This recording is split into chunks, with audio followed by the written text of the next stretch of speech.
नमस्कार, आप देख रहे हैं टीवी7 भारत और मैं हूं आपके साथ कोमल माथुर। शुरुआत करते हैं आज की बड़ी खबरों की और सबसे पहले बात करते हैं एक ऐसी खबर की जो आने वाले समय में देश के एजुकेशन और जॉब मार्केट की तस्वीरें बदल सकती हैं।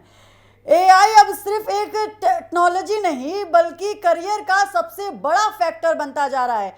नई रिपोर्ट्स के मुताबिक आने वाले वर्षों में कई ट्रेडिशनल जॉब्स का स्वरूप बदल सकता है और सबसे ज्यादा असर देखिए आईटी, लॉ, डिजाइनर, ट्रांसलेशन और लाइब्रेरी साइंस जैसे सेक्टर में देखने को मिल सकता है। एक्सपर्ट्स का कहना है कि अब सिर्फ डिग्री हासिल करना पर्याप्त नहीं होगा। कंपनी ऐसे उम्मीदवारों को प्राथमिकता दे रही है जिनके पास डिग्री के साथ साथ एआई टूल्स की प्रैक्टिकल अंडरस्टैंडिंग भी हो। इंडस्ट्री एनालाइज में जो है मुताबिक आने वाले समय में जॉब मार्केट पूरी तरह स्किल बेस्ड होने जा रही है। केवल थ्योरी और मेमोराइजेशन पर आधारित पढ़ाई करने वाले छात्रों के लिए ये चुनौती जो है वो बढ़ सकती है यहाँ पर, क्योंकि अब जो एआई को लेकर दुनिया के कई देशों ने अपनी एजुकेशन सिस्टम में जो है बदलाव शुरू करा है, यहाँ पर बदलनी शुरू कर दी है। कई पुरानी एकेडमिक प्रोग्राम्स को बंद कर नए एआई आधारित कोर्स शुरू किए जा रहे हैं ताकि छात्र भविष्य की शुरुआतों के मुताबिक खुद को तैयार कर सके।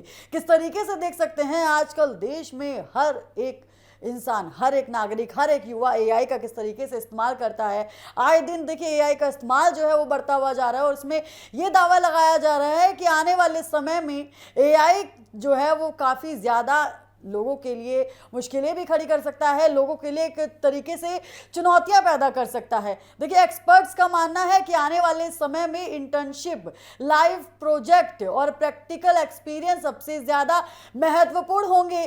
छात्रों को सलाह दी गई है कि वो सिर्फ क्लासरूम लर्निंग तक सीमित ना रहें बल्कि एआई टूल्स का इस्तेमाल कर सीखें और रियल लाइफ प्रोग्राम्स पर काम करें। इसके अलावा अब एक नई सोच भी तेजी से सामने आ रही है। अब कंपनियां ऐसे प्रोफेशनल्स की तलाश कर रही है जो एआई की मदद से प्रोडक्टिविटी बढ़ा सकें और कम समय से ज़्यादा जो है काम कर सकें। हालांकि विशेषज्ञ ये भी साफ कह रहे हैं कि एआई इंसानों की पूरी तरह जो है जगह नहीं लेगा बल्कि एआई का सही इस्तेमाल करने वाले लोगों को जो है आगे निकाला जाएगा। इन क्षेत्रों में ह्यूमन जजमेंट्स, एजुकेशनल इंटेलिजेंस और डिज़ाइन डिस्कशन मेकिंग की जो है ज़रूरत होगी। वहाँ इंसानों की भूमिका जो है हमेशा मजबूत बनी रहेगी। विशेषज्ञों का कहना है कि आने वाले समय में 4 स्किल्स सबसे ज़्यादा महत्वपूर्ण होगी: decision making, communication, emotional intelligence और प्रॉब्लम सॉल्विंग यहाँ पर जो है। और अगर करियर में अपॉर्चुनिटीज़ की बात करें तो हॉस्पिटैलिटी, डाटा साइंस, सेल्स और एआई की असिस्टेड प्रोफेशनल्स की जो है मांग लगातार यहाँ पर बढ़ रही है। ऐसे में प्रोफेशनल्स जो अपनी मूल्य विशेषताओं के साथ एआई को समझते हैं उनके लिए भविष्य में बेहतर अवसर जो हैं तैयार होंगे। कुल मिलाकर संदेश साफ है कि अब केवल डिग्री नहीं बल्कि स्किल्स, एडेप्टिबिलिटी जो है वो और भी ज़्यादा टेक्नोलॉजी को समझने की ज़रूरत है। सफलता की नई पहचान जो है वो एआई यहाँ पर बनेगा। जो लोग समय रहते खुद को अपग्रेड करेंगे वही जो है आने वाले दौर में सबसे आगे पहुंच पाएंगे। इसी के साथ बढ़ेंगे हमारी अगली खबर की ओर। छत्तीसगढ़ में आज यानी 16 जून से शाला प्रवेश उत्सव की शुरुआत हो गई है। यह अभियान पूरे प्रदेश में कई दिनों तक चलेगा। मुख्यमंत्री विष्णु देवसाई ने सभी जनप्रतिनिधित्व को पत्र लिखकर इसमें सक्रिय भागीदारी की अपील की है। इसका उद्देश्य सुनिश्चित करना है कि प्रदेश का कोई भी बच्चा शिक्षा से वंचित ना रहे।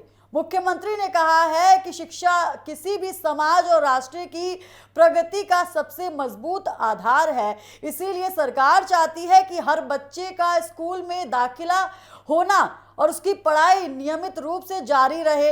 इसके लिए मंत्री, सांसद, विधायक, जिला पंचायत और अध्यक्ष महापौर और अन्य जनप्रतिनिधि से अपने अपने क्षेत्रों के स्कूल में पहुंचने की जो है यहाँ पे अपील की गई है। इस अभियान के दौरान ऐसे बच्चों की पहचान की जाएगी जो अभी तक स्कूल नहीं पहुंचे हैं या फिर किसी वजह से बीच में पढ़ाई छोड़ चुके हैं। उन्होंने दोहराया कि किस तरीके से शिक्षा व्यवस्था में यहाँ पर मुख्य धाराओं से यहाँ पर जोड़ने की कोशिश यहाँ पर शिक्षा व्यवस्था को की जा रही है।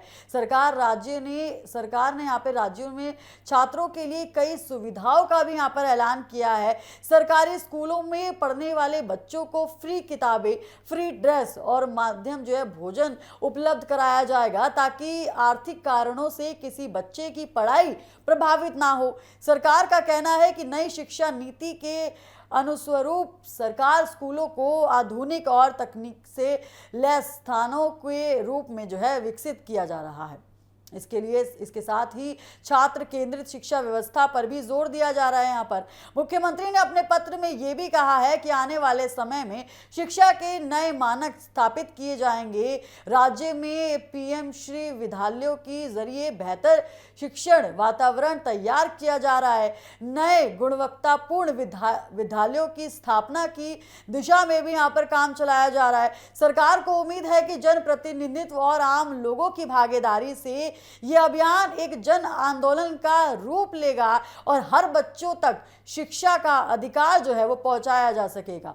एक बात साफ है कि ये सिर्फ स्कूल खोलने का कार्यक्रम नहीं है बल्कि बच्चों के बेहतर भविष्य की दिशा में एक बड़ा कदम माना जा रहा है। अब देखना ये होगा कि ये अभियान कितने बच्चों को दोबारा स्कूल तक पहुंचाने में सफल रहता है।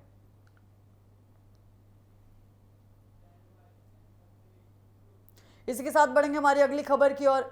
महाराष्ट्र के नागपुर से सामने आए गंभीर मामले की, जहां एक विवाहित महिला ने दुष्कर्मी, ब्लैकमेलिंग और धर्म परिवर्तन के लिए दबाव डालने के आरोप लगाए हैं। इस मामले में पुलिस ने 2 आरोपियों को गिरफ्तार कर लिया है जबकि एक आरोपी मौलाना अभी फरार है और उसकी तलाश लगातार जारी है। पुलिस के मुताबिक पीड़िता 24 साल की है और देखिए यहाँ पर प्रॉपर्टी खरीदने और बेचने का काम करती है। उसके पति भारतीय वायुसेना में यहाँ पर जो है काम करते हैं, दूसरे शहर में तैनात हैं।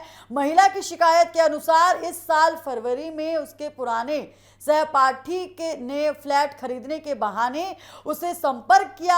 आरोप यह है कि वो महिला को जो है रोड स्थित एक होटल में लेकर गया जहां उसने नशीले पदार्थ मिलाए जूस में और उसके बाद जो है महिला को बेहोश करके उसके साथ जो है दुष्कर्मी करने की कोशिश की गई। लगातार ये आरोप महिला ने यहाँ पर लगाए हैं और इसी दौरान उसका वीडियो जो है वो बना लिया है। महिला का कहना है कि इसके बाद आरोपी लगातार वीडियो और तस्वीरें वायरल करने की धमकियां लगातार दे रहा है, उसे ब्लैकमेल करता हुआ नजर आ रहा है। किस तरीके से हम आपको ये तस्वीरें पूरी तरीके से नहीं दिखा सकते, लेकिन इतना जरूर कह सकते हैं कि किस तरीके से ये दृश्य यहाँ पर सामने आया है और साफ तौर पर ये दृश्य यहाँ पर समझा रहा है कि किस तरीके से दुष्कर्मी जो है यहाँ पर लगातार बढ़ती जा रही है। किस तरीके से महिला ने यहाँ पर आरोप लगाया है। शिकायत के अनुसार इसी दबाव में उससे जो है बड़ी रकम भी वसूलने की बात कही गई है, रकम वसूली गई है। और इस मामले ने तब और गंभीर रूप ले लिया जब सोशल मीडिया पर एक वीडियो सामने आया।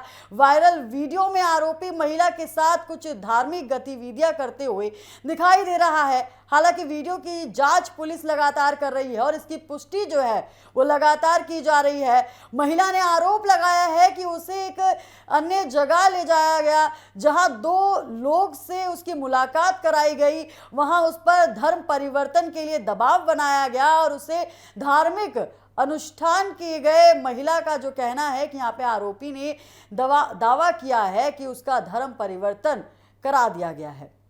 पीड़िता ने बताया है कि वो लंबे समय तक डर और मानसिक दबाव में रही है और इसी वजह से उसने किसी को इस बारे में नहीं बताया है। कुछ दिन पहले जब उसके पति घर लौटे तब उसने पूरी घटना उनके सामने साझा की। इसके बाद दोनों ने पुलिस स्टेशन पहुंचकर शिकायत दर्ज करवाई।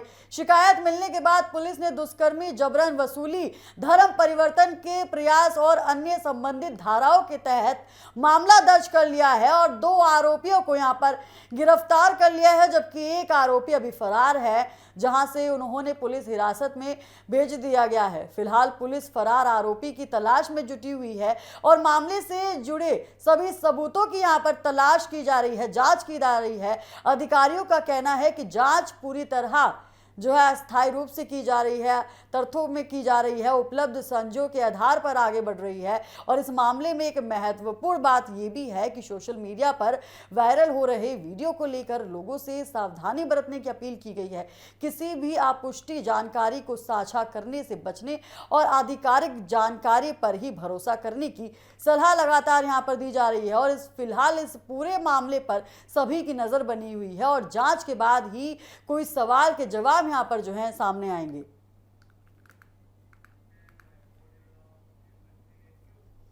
इसी के साथ बढ़ते हैं हमारी अगली खबर की ओर और अब बात करते हैं एक बड़े फैसले की जिसका असर लाखों छात्रों और देश भर के इंटरनेट यूजर्स पर पड़ने वाला है। केंद्र सरकार ने री-नीट परीक्षा को सुरक्षित और निष्पक्ष बनाने के लिए भारत में टेलीग्राम पर अस्थायी रोक लगाने का फैसला किया है। ये फैसला नेशनल टेस्टिंग एजेंसी यानी एनटीए की सिफारिश के बाद लिया गया है।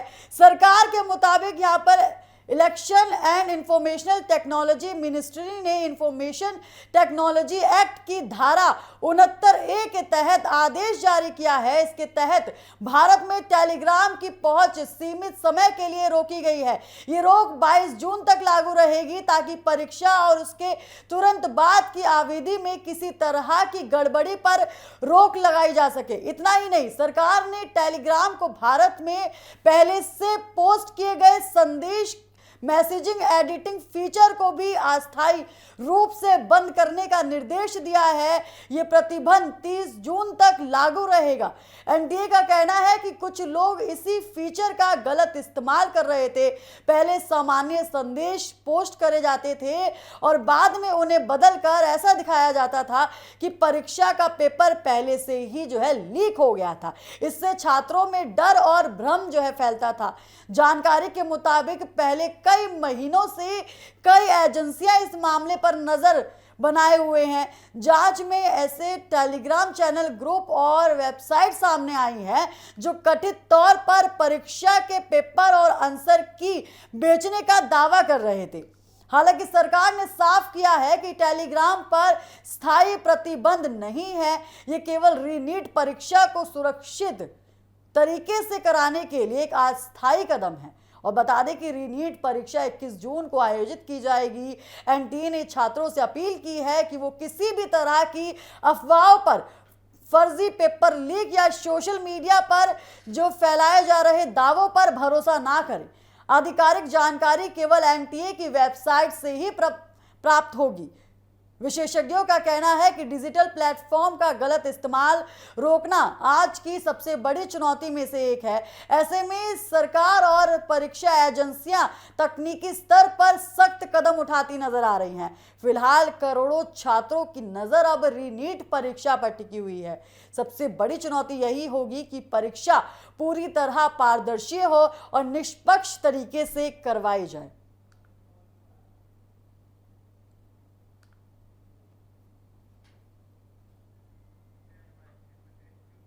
इसी के साथ बढ़ेंगे हमारी अगली खबर की ओर। देखिए, अब डॉक्टर की पर्ची के बिना कफ सिरप नहीं, और सरकार ने यहाँ पर जो है बड़ा नोटिफिकेशन जारी कर दिया है। स्वास्थ्य और परिवार कल्याण मंत्रालय ने अधिनियम 1945 में बड़ा जो है 1945 के जरिए बड़ा जो है बदलाव यहाँ पर किया है। अब कोई भी सिरप बिना डॉक्टर की पर्ची के नहीं मिलेगा। सरकार का एक बड़ा फैसला यहाँ पर सामने आया है। जो लोग पहले जो कफ सिरप खरीदते थे, खांसी का या बुखार का या किसी भी बीमारी का, वो सिरप अगर मेडिकल से खरीदते थे, तो सरकार ने इस पर पूरी तरीके से यहाँ पर रोक लगा दी है। सरकार का यहाँ पर बड़ा फैसला है कि अब डॉक्टर की पर्ची के बिना कोई भी सिरप नहीं बिकेगा। इसको लेकर एक नोटिफिकेशन भी जारी किया गया है। इसके तहत सभी तरह की सिरप को खरीदने के लिए अब डॉक्टर की पर्ची जरूरी होगी। अब कोई भी सिरप बिना डॉक्टर की पर्ची के नहीं मिलेगा। केंद्र सरकार ने खांसी की दवाइयों की बिक्री के नियमों में बदलाव यहां पर किया है। केंद्रीय स्वास्थ्य और परिवार कल्याण मंत्रालय ने इसको लेकर एक नोटिफिकेशन भी जारी किया है। 9 जून को जारी इस नोटिफिकेशन में सरकार ने बताया है कि खांसी की सिरप समेत सभी तरह की सिरप को खरीदने के लिए डॉक्टर की पर्ची जरूरी होगी। और बड़ा फैसला यहां पर निकल कर देखिए किस तरीके से सामने आया है। उसके बाद यहां पर जिस तरीके से फैसला निकल कर सामने आया है तो साफ तौर पर एक तरीके से यहां पर जो है सरकार यहां पर ये दिखाना चाहती है कि किस तरीके से जो है यहां पर जो काम हो रहे हैं वो लोगों के हितों में हो रहे हैं। क्योंकि देखिए अगर बिना डॉक्टर की पर्ची के कोई भी अगर आप दवाई खरीदते हैं तो वो आपकी स्वास्थ्य के लिए ठीक नहीं हो सकती। तो कहीं ना कहीं ये बड़ा बदलाव जो है इससे काफ़ी ज़्यादा जो है फ़ायदा लोगों को देखने को मिल सकता है। क्योंकि जो लोग बिना डॉक्टर की सलाह के दवाइयाँ खरीदते थे, सिरप खरीदते थे, उस पर पूरी तरीके से रोक लगा दी गई है। अब डॉक्टर की पर्ची के बिना मेडिकल स्टोर्स पे भी जो है सिरप नहीं मिलेगा। तो फिलहाल के लिए इतना ही। जल्द होंगे हाजिर। आप देखते रहिए TV7 भारत।